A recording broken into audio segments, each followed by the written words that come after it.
How's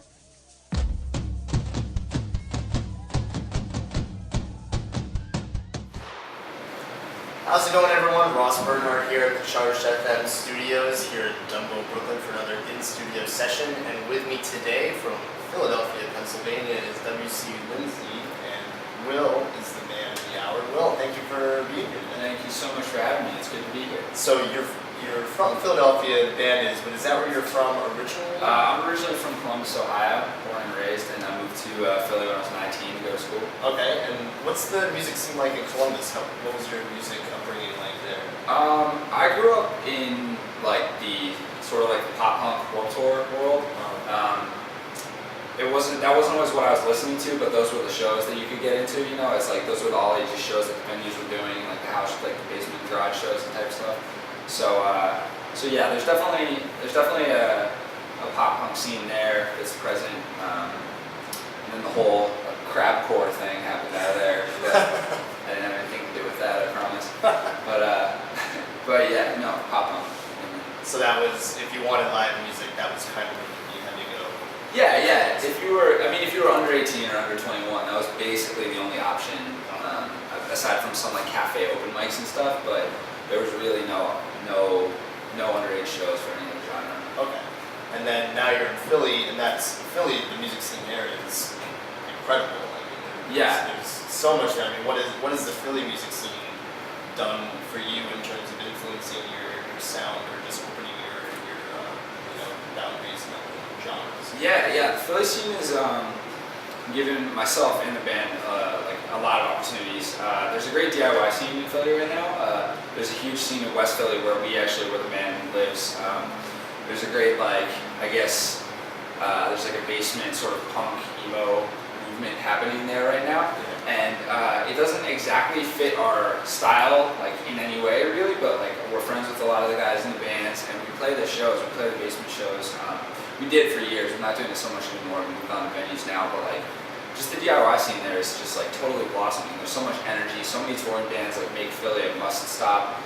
We used to do house shows in our living room, and it just like it really grew like a DIY ethic in us that like pushed us to start going on tours and start getting on the road and start setting up our own shows and just kind of doing everything that we could to be playing all the time. All right, so when I listen to your music and you say as much as on the Facebook page and the bio and all that stuff, that there's a strong dichotomy and duality to everything that goes into it, and you can really hear all of that. I mean, when you say you were introduced to electronic music and really loved that stuff, but you had all the live pop punk and all that stuff kind of, and you hear just the melding of all that kind of stuff together. When did the idea come for you to fuse those two and take both of those things you love and make it into one? It was really just sort of like the natural next step. I grew up listening to, like you said, a lot of hip hop and a lot of electronic music, and I just couldn't get into those shows because I was too young. And when I came to Philly, when I moved to Philly when I was 19, it was like a totally different aesthetic than what I was expecting. I mean, I was seeing DJs and I was seeing, some hip hop artists and some, I guess, electronic artists who would just like sort of hide behind a table or a computer, and it wasn't very engaging. I was used to the whole like the Warped Tour frontman mentality where you're down in the crowd and you're just all over the place. And so right when I came and started making music under the name WC Lindsay, I was doing it by myself, and I was using a computer and using like Ableton and doing beats and stuff, and I just wasn't happy with the energy, and I wanted it to be bigger, I wanted it to be more aggressive, I wanted it to be more organic, more live. So George and Richie really fill out the sound very much. Richie plays drums, George plays bass, and it gives us that aesthetic we want, because there's no reason that a genre has to limit you to a sort of performance style. Right. I think just because we're doing like synth-driven electro pop or dance punk or whatever, there's no reason we can't be whatever live band we want to be, and that energy is just who we are as people, it's who we are as fans, it's who we are as performers, and that's always just what we wanted to do. And playing together makes that possible.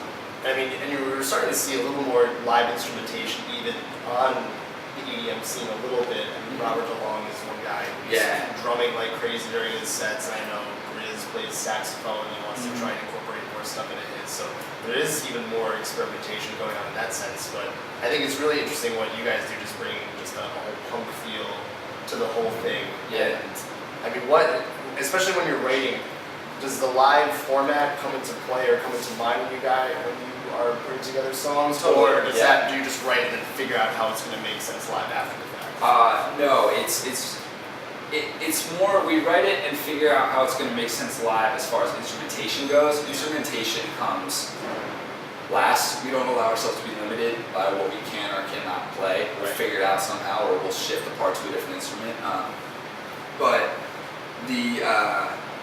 I guess the main thing that I'm really into is I think that a show is very like sort of like a communal experience for everyone involved. I think that I make it my personal responsibility to sweat more than anybody else in the venue at every show we play. But I think that anybody else who's like jumping around up front, they deserve, every bit of energy and every bit of participation, whether they've ever heard you or not. If they want to be a part of it, they should be able to. So it's a big goal of mine to write songs and hooks that, like, if you've never heard us before, there should be at least something you can grasp onto by the time we're done.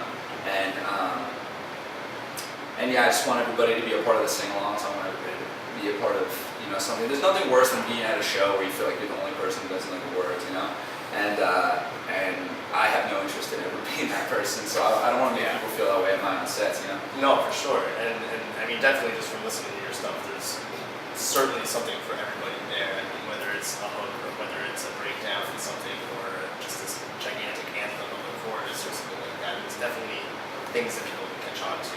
And I really want to know what all this is like live. What usually transpires during a live WC Lindsay show? Well, I mean, I guess it sort of varies on environment. When we're doing house shows, chaos transpires generally. This is just like right in living rooms and living rooms, basements. We've played in garages, like patios, little like student lounges and dorm buildings, all over the place. I don't know. I like to think that there's not really a barrier between the stage and the audience, and I like to sort of break that as much as it will allow.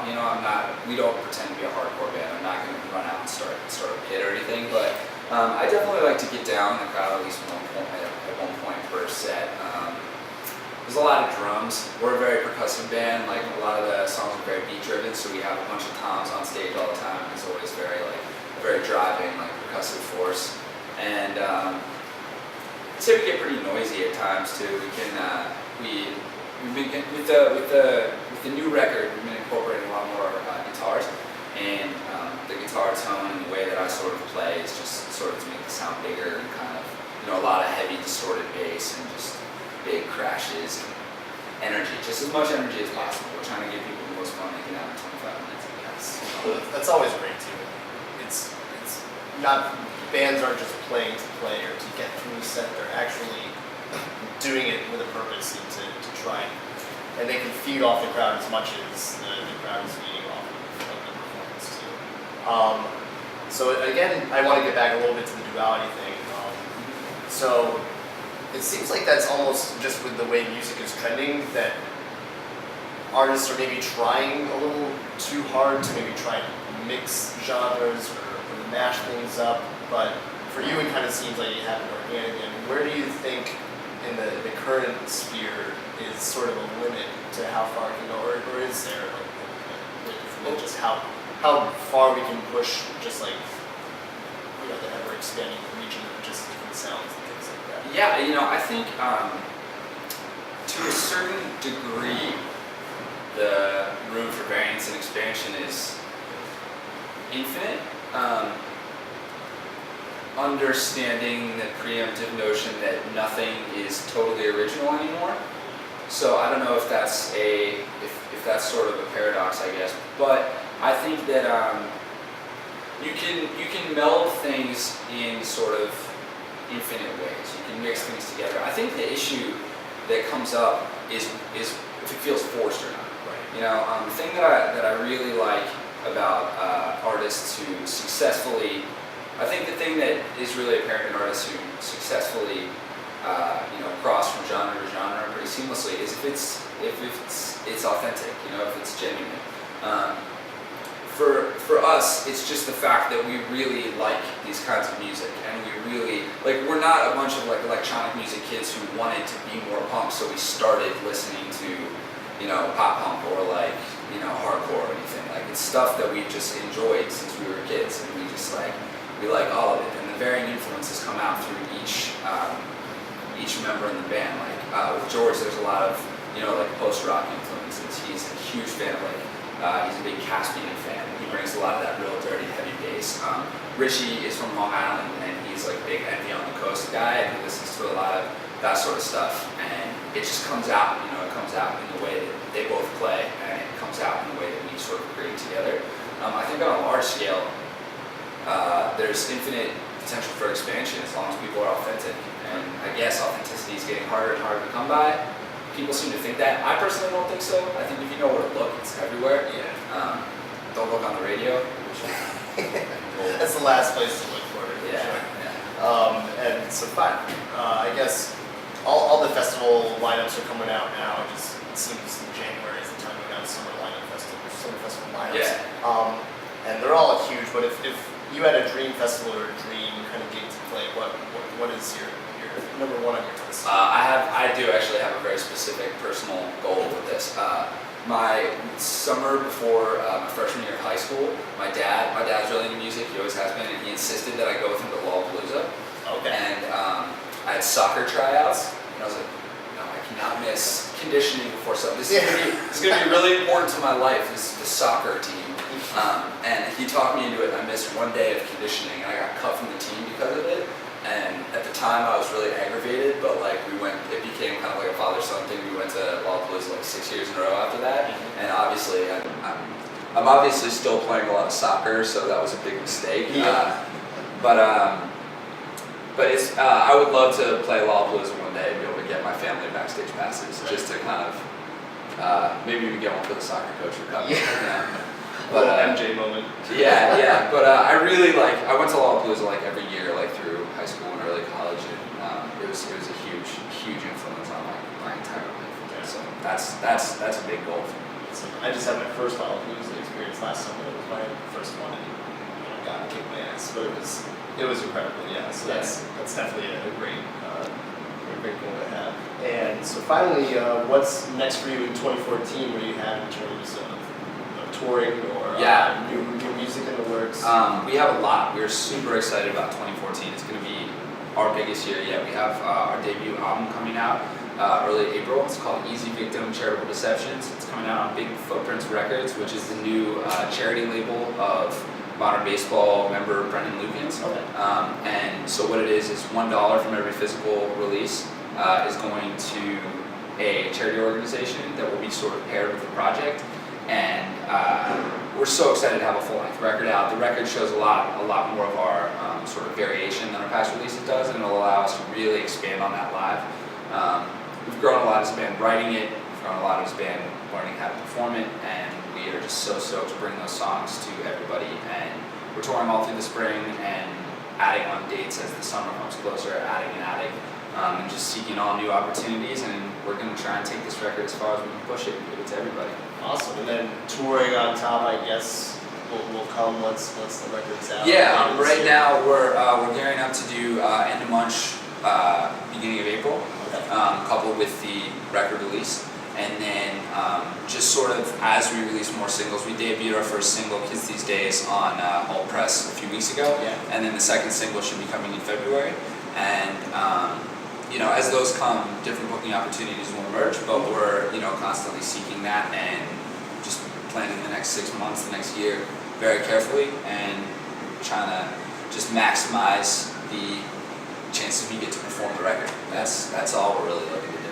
That's great. Best of luck to you for the coming year, and thank you so much for stopping by. It was great chatting. Absolutely. Thank you for having me. WC Lindsay, the new album. Look for it this spring. Try and catch a show because it's definitely something that you don't want to miss, and for will. I'm Ross Bernhardt. Thanks for stopping by, everyone.